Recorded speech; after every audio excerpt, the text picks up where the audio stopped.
2.95. On one occasion, the Blessed One was dwelling at Ayodhya on the bank of the river Ganges. There, the Blessed One addressed the monks thus: "Monks, suppose that this river Ganges were carrying along a great lump of foam.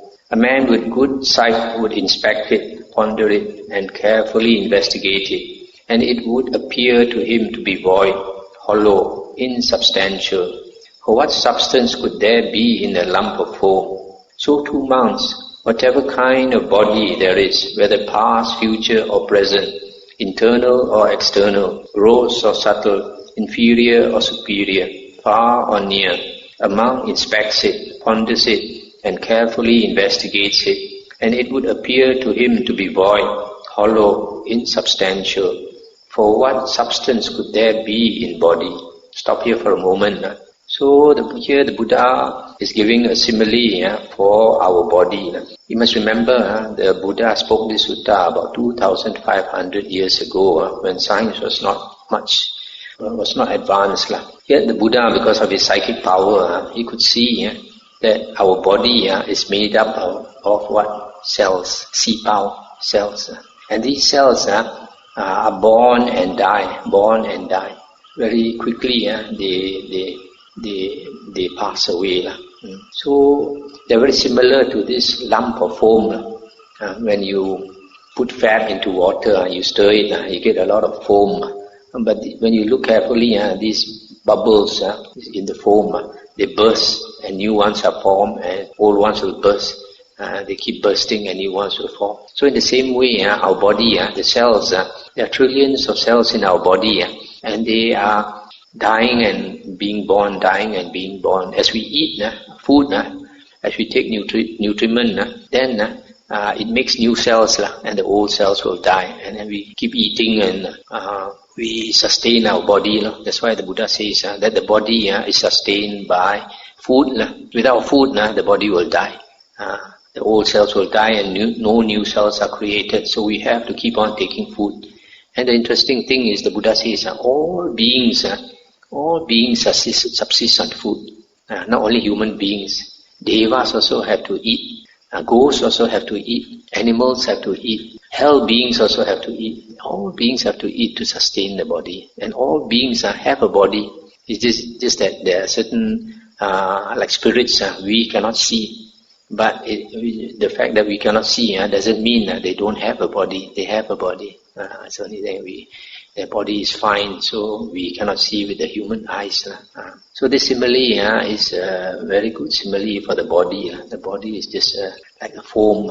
If you look into the body, you cannot find anything solid inside the body, just like in the foam. Can you find anything that is permanent, that's unchanging? You cannot find. So our body also is made up of all these cells, sipao. There's always dying and new ones arise, and there's nothing inside there that is permanent or unchanging.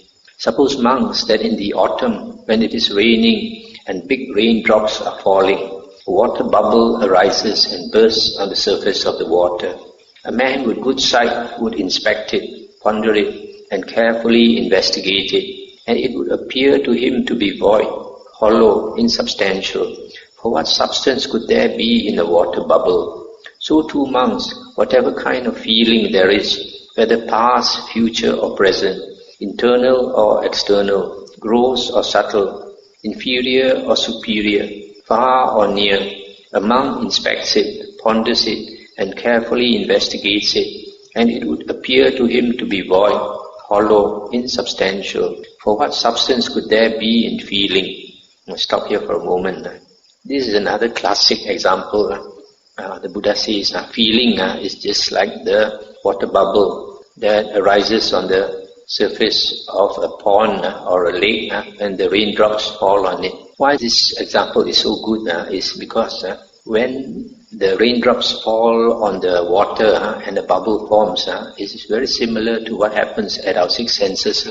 The six senses, we are impinged by contact from the six external sense objects. For example, sights will impinge on our eye, and when the form impinges on our eye, there's contact, and then feeling arises. Similarly, a sound comes to our ear when somebody says something to us, and then we hear that sound contacts our ear, then a feeling arises. Similarly, with smell, taste, touch, and thoughts. So whenever there is contact, a feeling arises. So that's why this simile is so good. When the water contacts, when the raindrop contacts the water surface, immediately a bubble forms, just like the feeling. And the Buddha wants us to understand that this feeling only lasts for a short while, and then it will burst. So similarly, our feelings actually last for a short while. But sometimes it appears long to us. Why? Because we think about it. For example, somebody says something nasty to us, immediately the unpleasant feeling arises. If we don't think about it, it will just subside. But the problem with many of us is that we start thinking about it, and then we get annoyed. Why should he say such a thing to me? I have been so good to him. I did him so many favors and all that. And you keep thinking, and it multiplies. These thoughts multiply. So the feeling persists. And if you continue thinking about it, at night, it will still persist until you cannot sleep. You have a sleepless night because you are angry. So actually feeling, if you don't think about it, it just arises and passes away. Suppose monks, that in the last month of the hot season, at high noon, a shimmering mirage appears. A man with good sight would inspect it, ponder it, and carefully investigate it. And it would appear to him to be void, hollow, insubstantial. For what substance could there be in a mirage? So too monks, whatever kind of perception there is, whether past, future or present, internal or external, gross or subtle, inferior or superior, far or near, a monk inspects it, ponders it, and carefully investigates it, and it would appear to him to be void, hollow, insubstantial. For what substance could there be in perception? And stop here for a moment. So here the Buddha gives a simile of the hot season. During the hot season, during noon time, it's very hot, and somehow the conditions make a mirage appear. And then when you look at the mirage, this mirage is like example I can think of is like a person is in the desert, he's lost in the desert, and he's walking for many days without water, without food. So his mind becomes overheated. So he's looking for a place where there is water, where there's an oasis with trees and all that. So he starts imagining. He sees an oasis with a lake and trees and all that. And then he rushes towards it. When he reaches it, he finds it disappeared. It's created by the mind. So in this way, this mirage is mind created. So in the same way, when there is contact at our six sense doors, feeling arises, followed by perception, and this perception is created by habit. For example, if a person sees somebody of the opposite sex is attractive, then firstly, when you see, nice feeling arises, followed by the perception that this person is very attractive. But this perception of somebody being attractive is not necessarily true to somebody else who sees that person may not look attractive. Or you perceive a certain color, but it's not necessary that somebody else will see the same color as you, especially if one of you is colorblind. So it is somehow it is insubstantial. It is not absolute.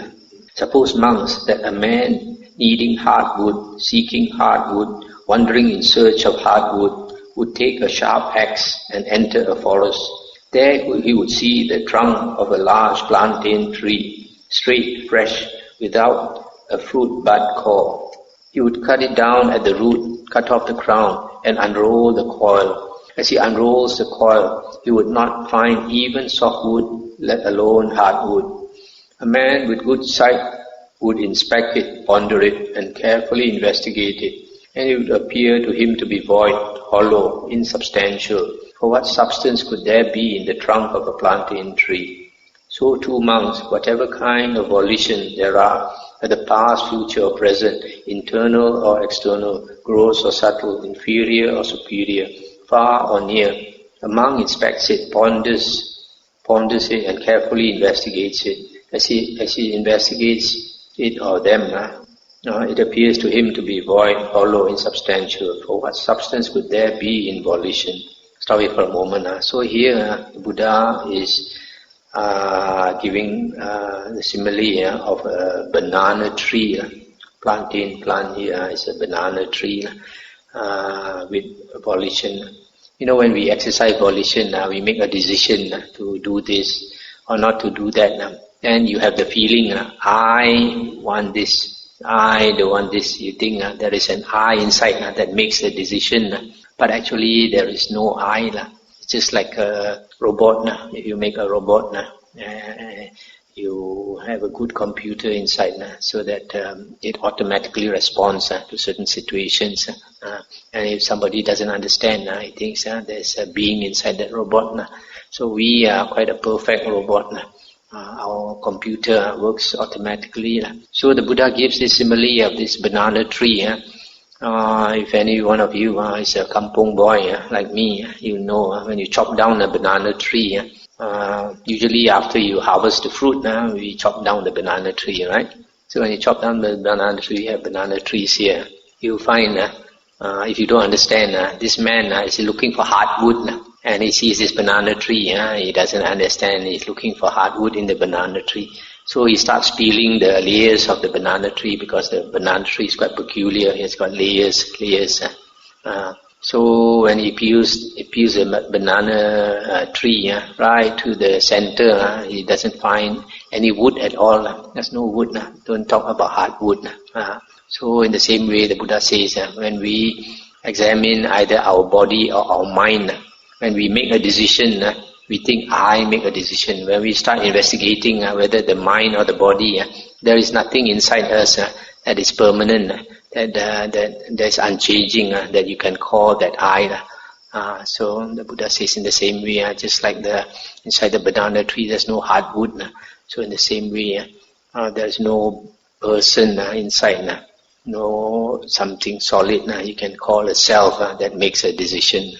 Suppose monks that a magician or a magician's apprentice would display a magical illusion at a crossroads. A man with good sight would inspect it, ponder it, and carefully investigate it, and it would appear to him to be void, hollow, insubstantial. For what substance could there be in a magical illusion? So too monks, whatever kind of consciousness there is, whether past, future or present, internal or external, gross or subtle, inferior or superior, far or near, a monk inspects it, ponders it, and carefully investigates it, and it would appear to him to be void, hollow, insubstantial. For what substance could there be in consciousness? I'll stop here for a moment. So here, consciousness conjures up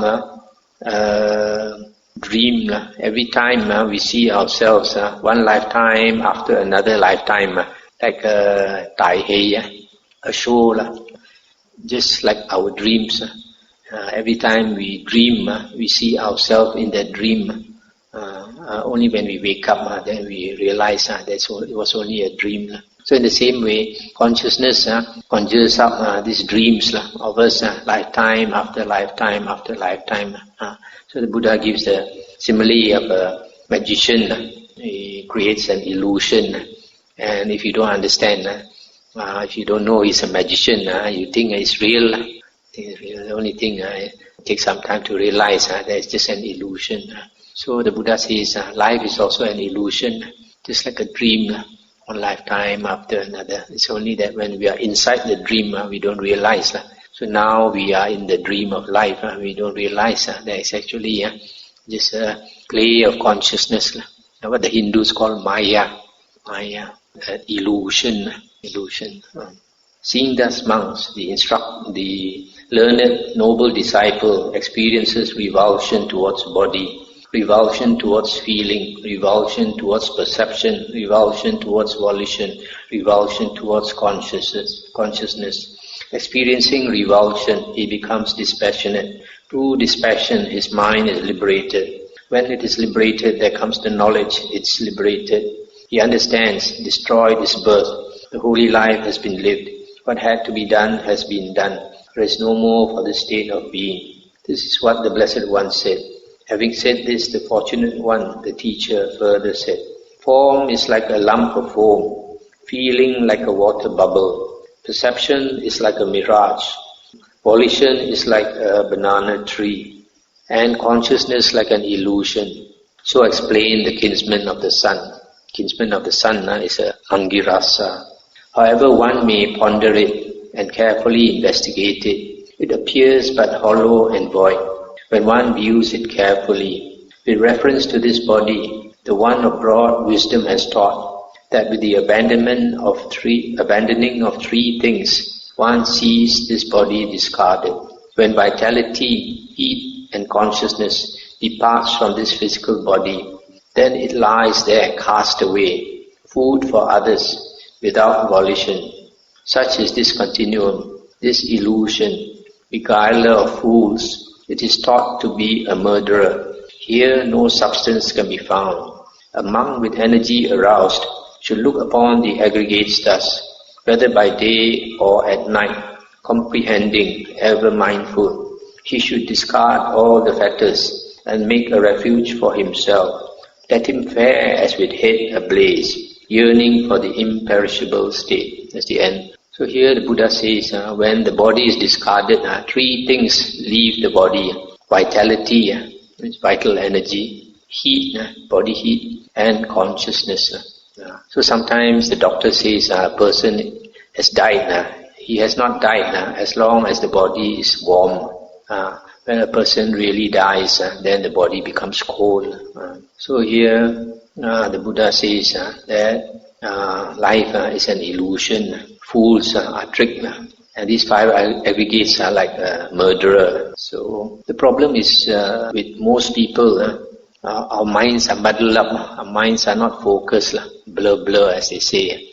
So we go through life not seeing things clearly. And because our mind has tricked us, so we have these natural tendencies towards greed, hatred and delusion. And we don't see the consequence clearly. But when we learn the Dhamma and then we train our mind to focus, when our mind becomes focused, and then we see it differently. A person with a focused mind, he see things very clearly. Then things become plain, so evident that we see things clearly, then we know what to do. And we have the strength of mind to do it. If your mind is blur, you don't have the strength. Not only that you can't see clearly, you don't have the strength to do what you should do also.